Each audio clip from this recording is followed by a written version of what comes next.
मला माफ कर तुझ्या लग्नाला येता आलं नाही, पण खरंच तुझ्या लग्नाला यायचं होतं. वा मला माफ कर तुझ्या लग्नाला येता आलं नाही, पण खरंच तुझ्या लग्नाला यायचं होतं. काळजाच्या आकाराचं ग्रीटिंग आसरूत भिजून तुझ्या हिरव्या ओटीत द्यायचं होतं. क्या बात आहे. वा वा तुझं लग्न ठरलं त्या दिवशी पाय नकळत गेले बारच्या गेटवर, पण थबकलो थोडासा विचार केला आणि भूतकाळाला केलं बोलका.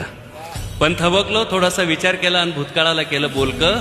म्हटलं दारू पिऊन सांग ना आजपर्यंत कोणाचं दुःख झालं आहे का. क्या बात आहे. वा वा वा ऍक्सिडेंट मध्ये सापडलेल्या माणसासारखा मीही रक्तोळ्य आतून बाहेरून, तरी अजून खचलो नाही. ऍक्सिडेंट मध्ये सापडलेल्या माणसासारखा मीही रक्तोळ्य आतून बाहेरून, तरी अजून खचलो नाही. काचेच्याच मनाचा बनलोय पोरी, तरी अजून टिचलो नाही. क्या बात आहे. वा वा वा वा एखादं स्वप्न तुटलं असेल, माझं काळीच फुटलं असेल. एक पोरगीच गेली आयुष्यातून, तिनं लुटून लुटून कित्येक लुटलं असेल.